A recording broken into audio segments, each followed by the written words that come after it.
Okay, good morning, everybody. How dear my student, how are you? I hope all of you are well. We also well. তো আমরা আজকে আমাদের যে বিষয় নিয়ে আমরা কথা বলতে চাচ্ছি, Bangladesh nursing and midwifery council আয়োজিত আজকে আমাদের অনলাইন ক্লাস শুরু হতে যাচ্ছে। তো আমরা প্রথম ক্লাস এখন নিতে যাচ্ছি। তো অনলাইন ক্লাসে তোমরা নিশ্চয়ই একটা প্রাণবন্ত অবস্থা পাবা এবং এতদিন যাবত তোমরা করোনার মধ্যে ঘরে অবস্থান করতেছো, পড়াশোনা করতেছো, আর এই ক্লাসটাও তোমাদের জন্য অত্যন্ত সহযোগী হবে বলে আমি মনে করি।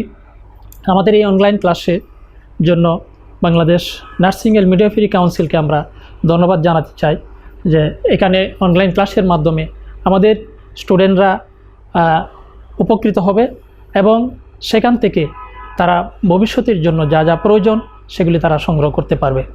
আশা করি তোমরা সবাই সে বিষয়ে সচেতন থাকবে এবং অনলাইন ক্লাসে উপস্থিত থেকে আমাদের এই ক্লাসকে প্রাণবন্ত করবা। ধন্যবাদ তোমাদেরকে। আমি আজকে যে বিষয়ে ক্লাস নিতে যাচ্ছি সেই সাবজেক্ট হচ্ছে মাইক্রোবায়োলজি অ্যান্ড প্যারাসাইটোলজি। প্রথম বর্ষের ক্লাস এটি, মাইক্রোবায়োলজি এবং প্যারাসাইটোলজি। এই বিষয়ে আজকে আমরা ক্লাস নিব এবং সেই প্রথম টপিকটা যেটা আমি ক্লাস নিব সেটা হচ্ছে presentation on introduction to microbiology and parasitology. আমি doctor MD Yunus Ali, STS nursing college vice principal, এবং আমি আজকে এখানে যে ক্লাস নিব সেগুলি তোমরা যাতে যথাযথভাবে তোমরা সেটা হৃদয়ঙ্গম করতে পারো সেই জন্য তোমাদের সাথে আমি আসি এবং এই ক্লাসগুলি আমি এখন তোমাদের সামনে উপস্থাপন করব। Welcome to the presentation microbiology and parasitology. তোমরা সবাই জানো যে মাইক্রোবায়োলজি এবং প্যারাসাইটোলজি কী। তো এই বিষয়ে আমরা আজকে যে বিষয়গুলি পড়াবো সেগুলি প্রথমে হচ্ছে definition of terms, historical development of microbiology, ecological relationship, factors promoting growth and development of microorganism, importance of microorganism, classification of microorganism. আমরা এই বিষয়গুলো নিয়ে আজকে আলোচনা করব। প্রথমে আমরা আসি মাইক্রোবায়োলজি কী। Microbiology is the study of microscopic organisms such as bacteria, viruses, fungi and protozoa. আমরা জানি যে মাইক্রোবায়োলজি, মাইক্রো মিনস ক্ষুদ্র, মাইক্রো মানে হচ্ছে ক্ষুদ্র, এবং এই ক্ষুদ্র বিষয় নিয়ে যেই বিষয় সাবজেক্টে আলোচনা করা হয়, যেখানে আলোচনা করা হয় সেটা হচ্ছে মাইক্রোবায়োলজি। মাইক্রোস্কোপিক অর্গানিজম অতি ক্ষুদ্র অর্গানিজম, এটি যেটা কালি চোখে দেখা যায় না, যেমন ব্যাকটেরিয়া। এখানে কিছু ছবি দেওয়া আছে, এই চিত্রগুলি কিন্তু আমরা যখন মাইক্রোস্কোপের নিচে দেখি তখন এরকম হবে, বাট আমরা যখন কালি চোখে এগুলি দেখতে চেষ্টা করব কিন্তু কালি চোখে এগুলি দেখা যাবে না। দেন ভাইরাসেস একই রকম, এগুলি কোনোটাই কালি চোখে দেখা যায় না, ফাঙ্গাই অ্যান্ড প্রোটোজোয়া।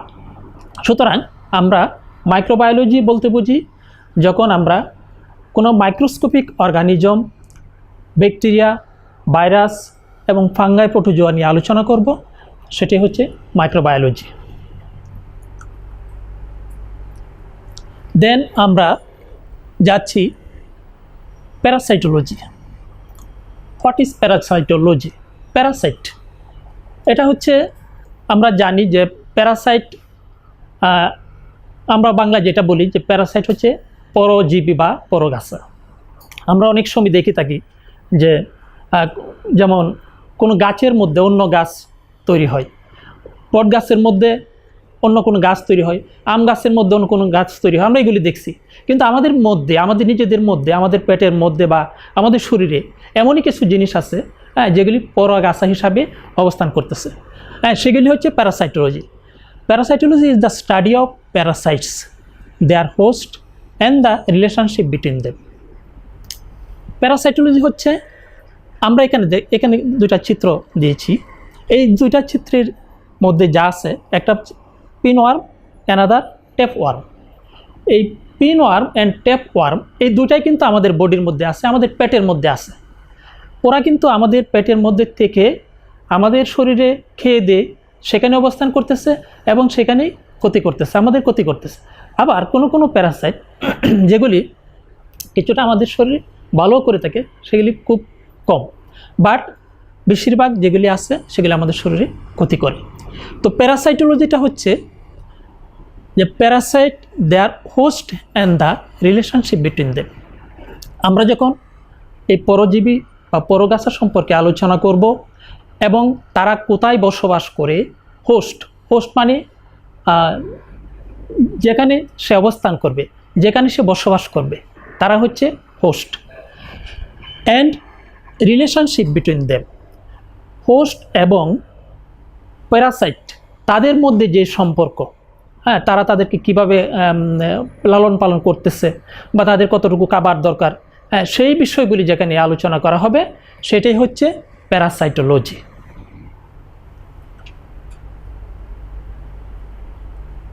দেন আমরা আসতেছি ইমিউনোলজি। এখানে দুটা চিত্র দেওয়া আছে ইমিউনোলজি। প্রথম চিত্রটার মধ্যে কোনো কিছু একটাকে তারা তাদের পেটের মধ্যে নিয়ে নিচ্ছে, হজম করতেছে বোঝা যাচ্ছে। সেকেন্ড হচ্ছে যে সেখানে একজন মানুষের ছবি, সে হাত দিয়ে কোনো কিছু প্রতিরোধ করার চেষ্টা করতেছে। তো হাত দিয়ে কোনো কিছু প্রতিরোধ করা মানে হচ্ছে যে আমার কাছে এসো না, হ্যাঁ, তোমরা দূরে থাকো। আর এখানে এই জীবাণু আরেকটা জীবাণুকে সে খেয়ে ফেলতেছে।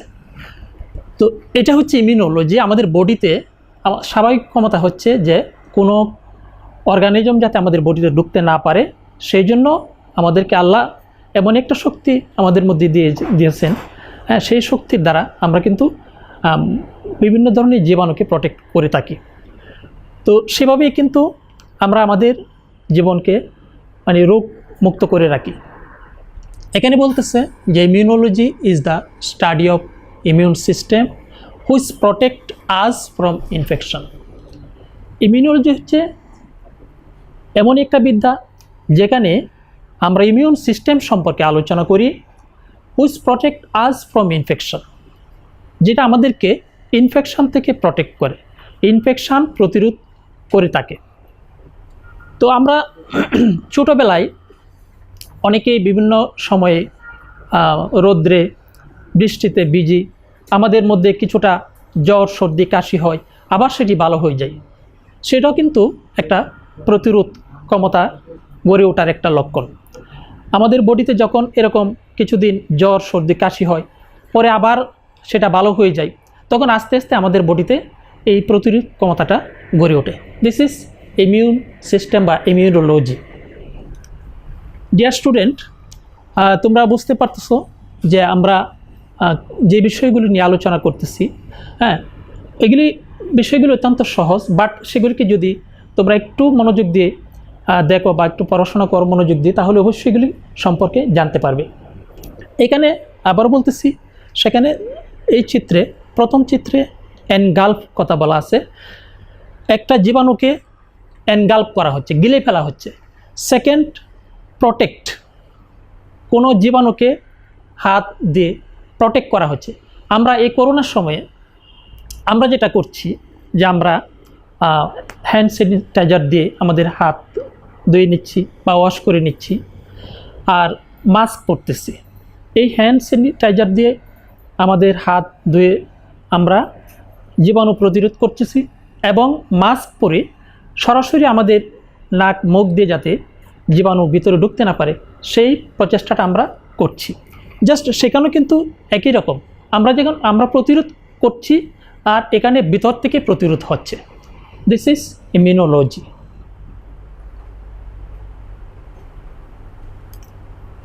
নাও ক্লাসিফিকেশন অফ মাইক্রোঅর্গানিজম। মাইক্রোঅর্গানিজমকে আমরা কয়েকটা ভাগে ভাগ করেছি। প্রথম হচ্ছে bacteria, fungi, virus and protozoa.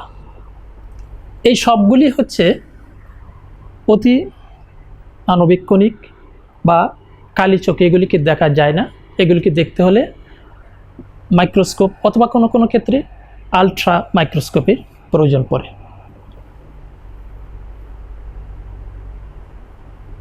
Then history. Microbiology বা আমরা যদি পূর্ব থেকে আলোচনা করি যে আমরা অসুখ সম্পর্কে আমাদের কি ধারণা ছিল। অসুখ সম্পর্কে আমাদের আসলে ধারণাটা অনেক দিন পূর্ব থেকেই, আমরা যখন এই মাইক্রোবায়োলজি বা ক্ষুদ্র ক্ষুদ্র জীবাণু সম্পর্কে আমাদের ধারণা ছিল না, তখন আমাদের বিভিন্ন ধরনের বিরূপ ধারণা আমাদের মনের মধ্যে ছিল। আমরা সেগুলি সম্পর্কে যদি আলোকপাত করি তাহলে এখানে দেখা যাবে যে বলা হচ্ছে যে people attributed diseases to witchcraft and the devil. আমরা মনে করতাম বা মানুষ মনে করত যে অসুখ হচ্ছে কোনো শয়তানের চক্রান্তের কারণে, অথবা আমাদের বিভিন্ন ধরনের অসুবিধা চারদিকে যা আছে সেগুলি থেকে এই অসুখটা সৃষ্টি। এগুলি ছিল পূর্বের ধারণা, অনেক পূর্বে মানুষ ধারণা করতো এটা।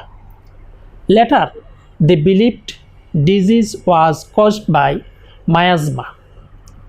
তারপরে মানুষ বিলিভ করতো, মানে তারা মনে করতো যে এই ডিজিজটা এমনই একটা জিনিস যেটা কোনো ধরনের একটা আনপ্লিজেন্ট স্মেল, অথবা আমি কোথাও দিয়ে হাঁটতেছি, সেখানে যদি আমার গায়ে কোনো ধরনের বাতাস লাগে, সেই বাতাসটা মানে আমার পছন্দনীয় না, অথবা কোনো ধরনের গন্ধ লাগে, সেটা আমার পছন্দনীয় না, সেটা থেকে হয়তো কোনো একটা রোগ হয়ে গেছে। এইটা ছিল পূর্বেকার মানুষের ধারণা। But 1632 to 1723 Antonie van Leeuwenhoek, উনি একজন জীববিজ্ঞানী। উনি কি বলছেন? Was the first to demonstrate the presence of microorganism via a microscope. তিনি প্রথম মাইক্রোস্কোপের নিচে এই মাইক্রো অর্গানিজমের উপস্থিতি পাইলেন। অর্থাৎ এর আগ পর্যন্ত মানুষ জানতো না যে এত ক্ষুদ্র জীবাণু মানুষের শরীরে ক্ষতি করতে পারে, মানুষের শরীরে অসুখ সৃষ্টি করতে পারে। এই ধারণাগুলি মানুষের মধ্যে ছিল না। বাট অ্যান্টনি ভ্যান লিউয়েনহুক এই ধারণাটা মানুষের মধ্যে প্রদান করলেন এবং তিনি প্রমাণ করলেন যে কোনো ক্ষুদ্র জীবাণুর দ্বারা মানুষের এই সমস্যাগুলি তৈরি হতে পারে, এবং তিনি মাইক্রোস্কোপের মাধ্যমে সেই জীবাণুগুলির মানে অনুসন্ধান পেলেন। তারপরের অবস্থায় আসছে যে লুই পাস্তুর। আমরা সকলে জানি লুই পাস্তুর সম্পর্কে আমাদের ধারণা আছে। তো এই Luis পাস্তুর showed that there were germs present in the environment. উনি প্রমাণ করলেন, উনি দেখলেন যে আমাদের চারপাশে অনেক জীবাণু, যেগুলি আমাদের বডির, আমাদের দেহের বিভিন্ন ধরনের ক্ষতি করতে পারে। লুই পাস্তুর আরও এক জায়গায় উনি বললেন, open the field of sterilisation. He also developed vaccines, anthrax vaccine. Open the field of sterilisation. Field of sterilisation অর্থাৎ জীবাণুমুক্তকরণ সম্পর্কে তিনি আমাদের কাছে কিছু খোলাখুলি বক্তব্য তুলে ধরলেন যে আসলে জীবাণু যেমন আছে তেমন সেটা থেকে আমরা মুক্তিও পেতে পারি, আমরা জীবাণু মুক্ত হতে পারি, এবং সেগুলি কীভাবে পরবর্তীতে সেই বিষয়গুলি আমরা আলোচনা করব। হি ডেভেলপড ভ্যাকসিনস। তিনি একটা ভ্যাকসিনও তৈরি করলেন, একটা টিকা তৈরি করলেন, অ্যানথ্রাক্স ভ্যাকসিন, যেটা আমাদের দেশে কিছুদিন পূর্বে অ্যানথ্রাক্স রোগে বিভিন্ন ধরনের অসুবিধা দেখা দিচ্ছে মানুষ, এবং এটা সাধারণত বিভিন্ন অন্যান্য প্রাণীদের মধ্যে হয়ে থাকে। তো এই অ্যানথ্রাক্স রোগ মানুষেরও অনেক ক্ষতি করে। তো এই অ্যানথ্রাক্স রোগের ভ্যাকসিন কিন্তু উনি তৈরি করেছেন। নেক্সট, রবার্ট কস। রবার্ট কস তিনি একজন বিজ্ঞানী। তিনি কি করলেন, described methods of preparing cultures. তিনি কীভাবে কালচার প্রিপারেশন করতে হয় সেই বিষয়গুলি তিনি উপস্থাপন করেন। কালচার মানে হলো, আমরা কালচার বলতে যেটা বুঝি মাইক্রোবায়োলজির ভাষায়, যে কোনো একটা জীবাণুকে কিভাবে বৃদ্ধি পাবে, কোথায় থেকে সে থাকলে তার বৃদ্ধিটা ভালো হয় বা কোথায় থাকলে সে মারা যাবে, সেই বিষয়টা হচ্ছে কালচারের অন্তর্ভুক্ত। তো প্রিপেয়ারিং কালচার, কীভাবে এই কালচারটা তৈরি করা যায় সেই মেথডটা তিনি আবিষ্কার করলেন। Describe the causative agent of cholera and tuberculosis. উনি কলেরা এবং টিউবারকুলোসিসের কারণ কি এবং কি কারণে কলেরা এবং টিউবারকুলোসিস হয় সেই বিষয়গুলি তিনি আবিষ্কার করলেন। ফ্লেমিং অ্যান্ড চেন, ওনারা অন্য আর দুজন বিজ্ঞানী, Fleming and Chain develop penicillin in 1929 from fungus. আমরা আজকে যেসব ধরনের ইঞ্জেকশন বলেন, ঔষধ, বিভিন্ন ধরনের ঔষধ বলেন, সেগুলি কিন্তু জীবাণু দ্বারাই আমরা মানে বিভিন্ন জীবাণু থেকে কিন্তু নেওয়া হয়েছে। ভ্যাকসিন বিভিন্ন জীবাণু থেকে তৈরি করা হয়েছে। বিভিন্ন ধরনের ঔষধ, অনেক ওষুধ আছে যেগুলি জীবাণু থেকেই তৈরি করা হয়েছে। সেগুলিকে রিফাইন বা সেগুলিকে বিভিন্ন ধরনের গবেষণার মাধ্যমে তাদের থেকে আমরা বিভিন্ন ধরনের ওষুধ তৈরি করছি। যেমন পেনিসিলিন, এটা তৈরি হয়েছে ফাঙ্গাস থেকে। নেক্সট আমরা আসি ইকোলজিক্যাল ক্যারেক্টারিস্টিক্স। ইকোলজিক্যাল ক্যারেক্টারিস্টিক্স, এখানে আমরা কয়েকটা জিনিস আলোচনা করব। প্রথম হচ্ছে host. Host is an organism that harbours a guest organism. Host আমরা আগেও বলেছি যে পরগাছা বা প্যারাসাইট যেখানে থাকেন, যেখানে প্যারাসাইট অবস্থান করেন তাকে আমরা হোস্ট বলে থাকি। অর্থাৎ যার বাড়িতে অবস্থান করেন তিনি হচ্ছেন হোস্ট। দেন প্যারাসাইট হচ্ছে আমরা বাংলা যেটা বলি যে পরজীবী বা পরগাছা।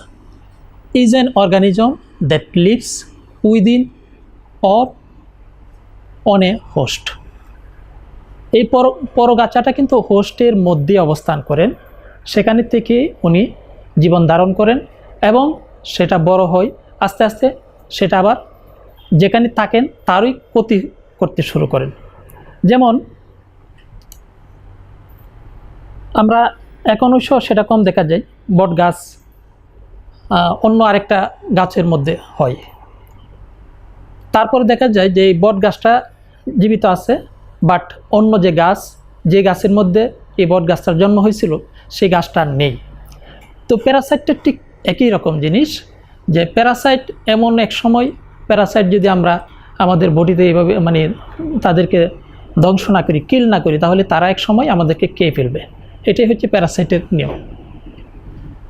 দেন pathogens is a biological agent that causes disease or illness to its host. এটা হচ্ছে একটা biological agent that causes disease or illness to its host. তাহলে এই প্যাথোজেনটা ক্ষতি করবে আমার নিজের, অর্থাৎ হোস্ট যিনি তারই কিন্তু ক্ষতি করবে। দেন এনভায়রনমেন্ট হোয়ার অর্গানিজম লিভস, এই টোটাল পরিবেশ যেখানে অর্গানিজমটা বেঁচে থাকতেছে সেটাই হচ্ছে এনভায়রনমেন্ট। ডিয়ার স্টুডেন্ট, আশা করি তোমরা এই বিষয়গুলি বুঝতে পারতেছো। আমরা পরবর্তীতে আবার আরেকটু রিভিউ করব। Then ecological relationship, the interaction among organisms within or between overlapping functions can be characterized into 5 types of relationship. Ecological relationship অর্থাৎ আমাদের চারপাশে যারা অবস্থান করতেছে, বিভিন্ন জীবাণু বা মাইক্রো অর্গানিজম বা অর্গানিজম, তারা কিভাবে অবস্থান করতেছে, তাদের বেঁচে থাকার জন্য কি কি চেষ্টা প্রচেষ্টা, জীবন ধারণের জন্য তাদের কি করতে হচ্ছে, সেগুলিকে বলা হচ্ছে ইকোলজিক্যাল রিলেশনশিপ। তো এখানে এই 5টা টাইপের মধ্যে প্রথম হচ্ছে কম্পিটিশান। কম্পিটিশান আমরা বুঝি, কম্পিটিশান মানে কি, এটা তো একটা প্রতিযোগিতা। তো এই প্রতিযোগিতাটার প্রতিনিয়ত আমাদের মধ্যে চলতেছে। সেটা মানুষ হতে পারে, সেটা অন্যান্য প্রাণী হতে পারে। যেমন বনে জঙ্গলে একটা প্রতিযোগিতা চলে, আমরা ডিসকভারি বা অন্যান্য চ্যানেলে এগুলি দেখে থাকি যে বাঘ, হরিণ বা অন্যান্য প্রাণীদেরকে খেয়ে ফেলতেছে, অর্থাৎ ছোটো প্রাণী যেগুলি আছে সেগুলিকে তারা এনগাল্প করতেছে, খেয়ে ফেলতেছে। আবার অনেক ছোট প্রাণী আছে যেগুলিকে কালি চোখে দেখা যায় না, বাট তারাও অন্যের ক্ষতি করতেছে। তো সেভাবে এই কম্পিটিশনের মাধ্যমে কিন্তু আমাদের এই পৃথিবীতে সকল প্রাণীর বিচরণ। দেন প্রিডেশন। প্রিডেশন হচ্ছে যে আমাদের এই জগতে আমরা যেমন কম্পিটিশন করতেছি, ঠিক তেমনিভাবে আমাদের অন্যান্য প্রাণীরা কে কোথায় থাকবে, কোথায় অবস্থান করবে, কার সাথে তার সম্পর্ক তৈরি হবে, কার সাথে সম্পর্ক হবে না, এই ধরনের একটা বিষয় থাকে। এবং সে যেমন আমি এর আগে বললাম যে বাঘ হরিণকে খেয়ে ফেলতেছে, তো ওই যে শিকার করা, এটাও কিন্তু আমাদের একটা প্রাণী আরেকটা প্রাণীকে খেয়ে সে বেঁচে থাকতেছে। জঙ্গলে কিছুদিন আগে আমরা দেখছি যে করোনা যখন শুরু হলো, তখন মানুষ নিজেরাই খাইতে পায় না, তো আশেপাশে যারা শিয়াল কুকুর সেগুলি তারা কোথা থেকে খাবে, তারা কিন্তু একদম মানে কি বলবো, তারা হাড্ডি চর্ম সার হয়ে যাচ্ছে, যে তারা খেতে পারতেছে না। তো এই তারা যখন শিকার না পাবে তখন কিন্তু তারাও মৃত্যুমুখে পতিত হবে। তো এই জন্য এই শিকারের বিষয়টাও কিন্তু এই ইকোলজিক্যাল ক্যারেক্টারিস্টিক্সের মধ্যে আছে। দেন কমেন্সালিজম। এটা হচ্ছে যে আমরা নিজেদের মধ্যে আমরা কীভাবে বেঁচে থাকবো, বেঁচে থাকার জন্য আমাদের কিছু কাজ করতে হবে, কাউকে আশ্রয় প্রশ্রয় দিতে হবে।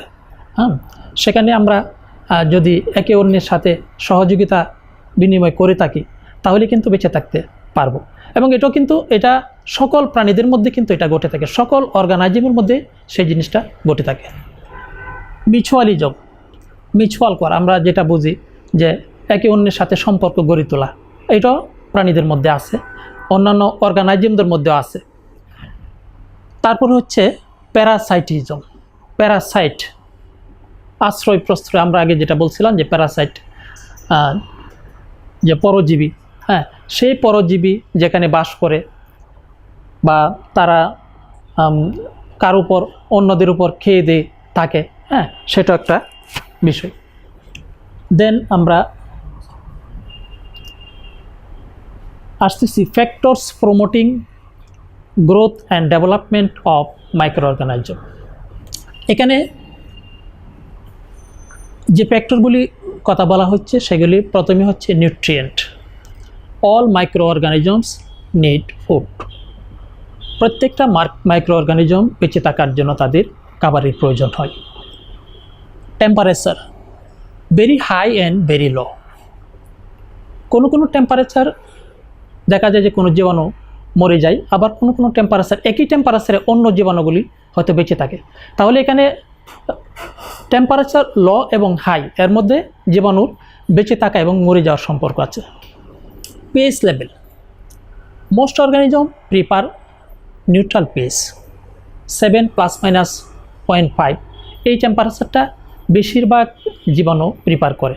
আবার কোনো জীবাণু pH যদি কমে যায় সেখানে হয়তো তারা বেঁচে থাকতে পারে না, আবার কোনো জীবাণু pH কমে গেলে সেখানে তারা বেঁচে থাকতে পারে।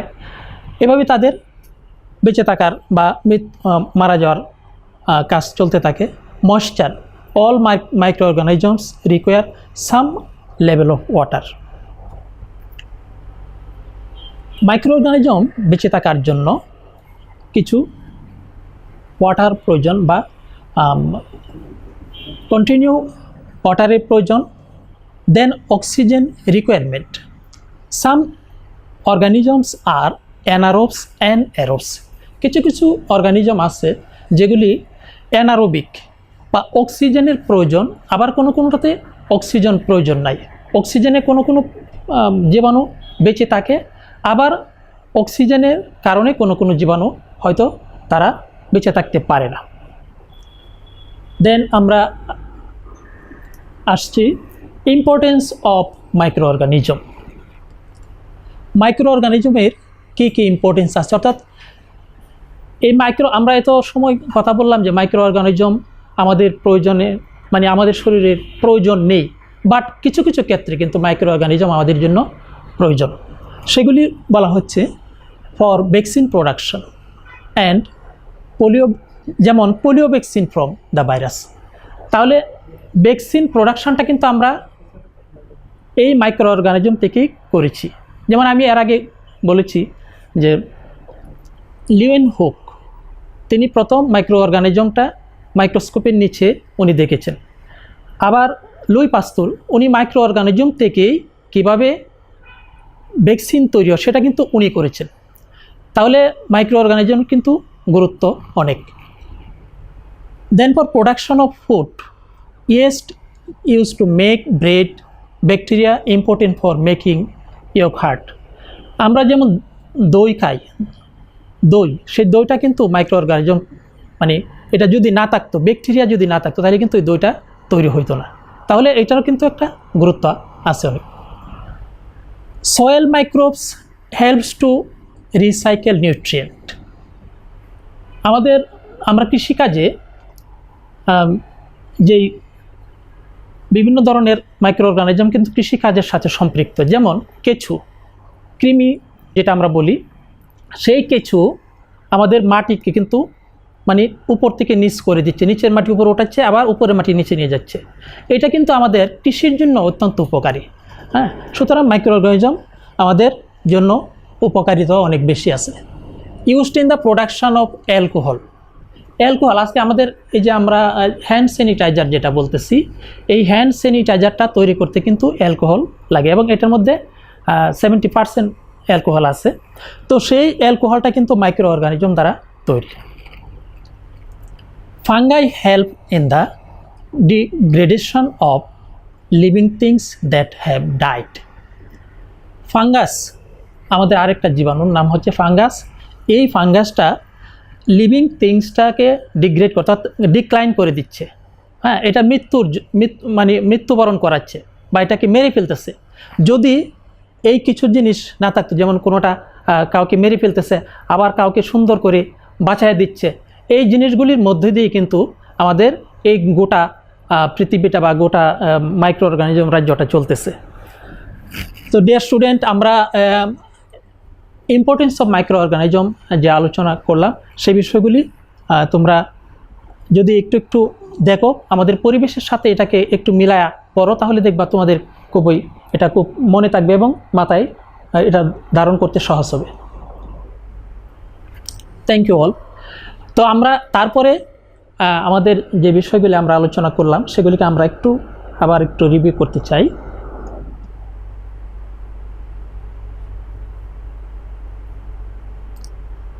আমরা প্রথমে যে বিষয়গুলি সম্পর্কে বলতে চেয়েছিলাম সেগুলি, প্রথম হচ্ছে ডেফিনেশন অফ টার্মস।